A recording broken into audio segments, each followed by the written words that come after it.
Welcome to this chapter of The Nameless Castle, written by Maurus Jókai Mór in Hungarian. I'm Aniko and I'll be your narrator. This is part 1, titled Sathira's Brigade. Chapter 2. Enjoy the story. When the younger of the two men stepped into the street, he carried in his arms a little girl, wrapped in a faded red shawl, to whom he was speaking encouragingly in tones loud enough for any passer-by to hear. "I know the little countess will be able to find her mamma's place, for there is a fountain in front of it in which there is a stone man with a three-pronged fork and a stone lady with a fish-tail. Oh, yes, we shall be sure to find it, and very soon we shall be with mamma." Here the little child in his arms began to sob bitterly. "For heaven's sake, do not weep. Do not let your voice be heard," whispered the young man in her ear. At this moment a man wearing a coarse blouse, with his cap drawn over his eyes and a short pipe between his lips, came staggering toward them. The young man, in order to make room for him, pressed close to the wall, whereupon the newcomer, who seemed intoxicated, began in drunken tones.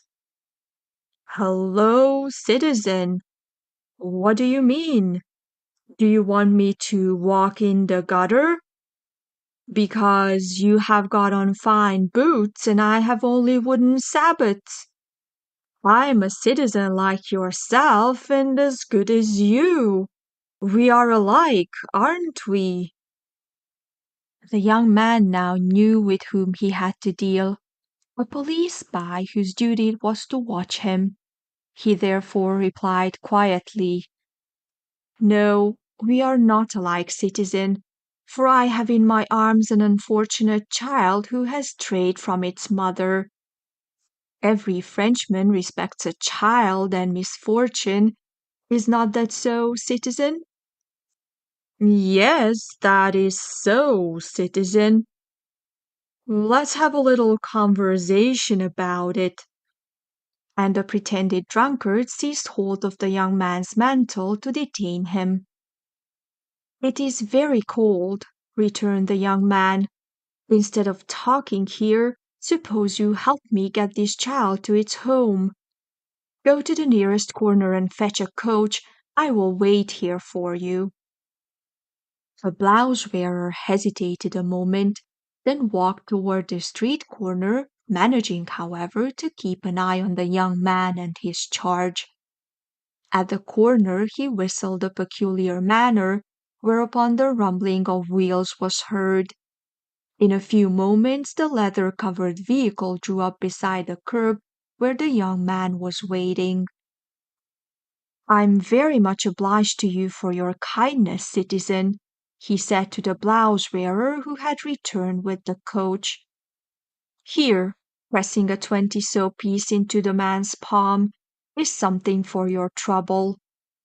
I wish you would come with me to help hunt for this little girl's home. If you have time and will come with me, you shall be paid for your trouble." "Can't do it, citizen. My wife is expecting me at home. Just you trust this coachman. He will help you find a place. He's a clever youth. Aren't you, Parochian?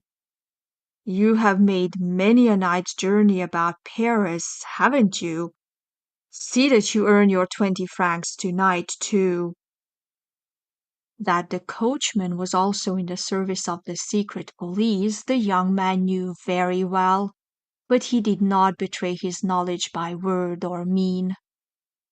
The blouse-wearer now shook hands cordially with the young man and said, "Adieu, citizen. I beg your pardon if I offended you. I'll leave you now. I am going to my wife, or to the tavern. Who can tell the future?" He waited until the young man had entered the coach with his charge, Then, instead of betaking himself to his wife or to the tavern, he crossed the street and took up his station in the recess of a doorway opposite the house with the swinging lantern. "Where to?" asked the coachman of the young man. "Well, citizen," was the smiling response, "if I knew that, all would be well. But that is just what I don't know, and the little countess here who has strayed from her home can't remember the street nor the number of the house in which she lives. She can only remember that her mamma's place is on a square in which there is a fountain. We must therefore visit all the fountains in turn until we find the right one." The coachman made no further inquiries, but climbed to the box and drove off in quest of the fountains of Paris. 2 fountains were visited, but neither of them proved to be the right one. The young man now bade the coachman drive through a certain street to a 3rd fountain. It was a narrow, winding street, Rue de Blanc-Manteau. When the coach was opposite a low, one-storied house, the young man drew the strap and told the driver he wished to stop for a few moments. As the vehicle drew up in front of the house, the door opened, and a tall, stalwart man in top boots came forth, accompanied by a sturdy dame who held a candle which she protected from the wind with the palm of her hand. "Is that you, Raoul?" called the young man from the coach window. There was no response from the giant, who instead sprang nimbly to the box and, flinging one arm around the astonished coachman, thrust a gag into his mouth. Before the captive could make a move to defend himself, his fare was out of the coach and had pinioned his arm behind his back. The giant and the young man now lifted the coachman from the box and carried him into the house. The woman followed with the trembling child whom she had carefully lifted from the coach. In the house, the 2 men bound their captive securely, first removing his coat. Then they seated him on the couch and placed a mirror in front of him. "You need not be alarmed, citizen," said the man in the top boots. "No harm shall come to you. We are only going to copy your face, because of its beauty, you know." The young man also seated himself in front of the mirror and proceeded with various brushes and colors to paint his cheeks and nose a copper hue, exactly like that of the coachman's reflection in the glass.